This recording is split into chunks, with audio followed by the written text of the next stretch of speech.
ভালোই শোনা যায়, এবার আমার কথা দিও শুনো। 6 মাস হইছে বিয়া হইছে, ভালো মন্দ দেয় না, কইতে গেলে মাইরাই আমার কিছু যে রাখে না। কুইরার মতো পয়সা থাকে, কামাই যে করে না, সংসারে ইনকাম না থাকলে শান্তি যে আসে না। পুরা কপাল দাদাই আমার সুখ হইল না, বিয়া বৈশা খাইছি ধরাই উপায় বলো না। দাদা বিয়া বৈশা জীবন আমার হইল ঝামেলা।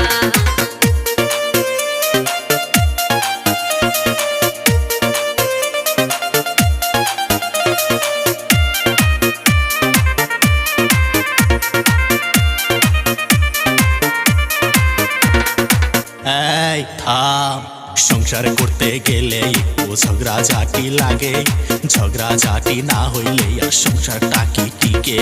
দুঃখ কষ্ট না করলে কি সংসার হইতে পারে, মিলে মিশে সংসার করলে শান্তি তবে মেলে।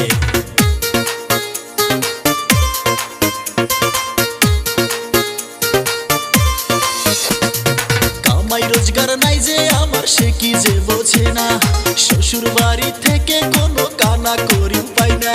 পরের আশা কেন করো, লজ্জা যে লাগে না, পুরুষ মানুষের মুখে এসব কথা যে মানায় না। উঠতে বসতে বউয়ের খোঁচায় আর যে সহ্য হয় না, চাইলেই তো আর তাড়াতাড়ি কামাই করতে পাই না। আলসের মতো বৈশা থাকলে টাকা তো আসবে না, গাইগো তোরে একটুখানি খাটতে কেন যে পাও না। পুরা কপাল দাদাই আমার সুখ হইল না, বিয়া বৈশা খাইছি ধরাই উপায় বলো না।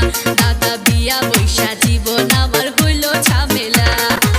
তগর কথার কত হনমু হা, কত দুঃখ সহিল গো দাদা, ও দাদা আমারে না কপালে, সুখের দেখা পাইলাম না আমার সংসারে। দাদা আমি আর এই সংসারে থাকুম না, আমার নিয়ে বাইতে থিয়া হো। ধৈর্য ধর, ধৈর্যর করে নয়া ফুল ফোটে। চাই না আমি সংসার করতে এই পুরুষের সাথে, নইলে কিন্তু মরতে যাবো ওই না কচু খেতে।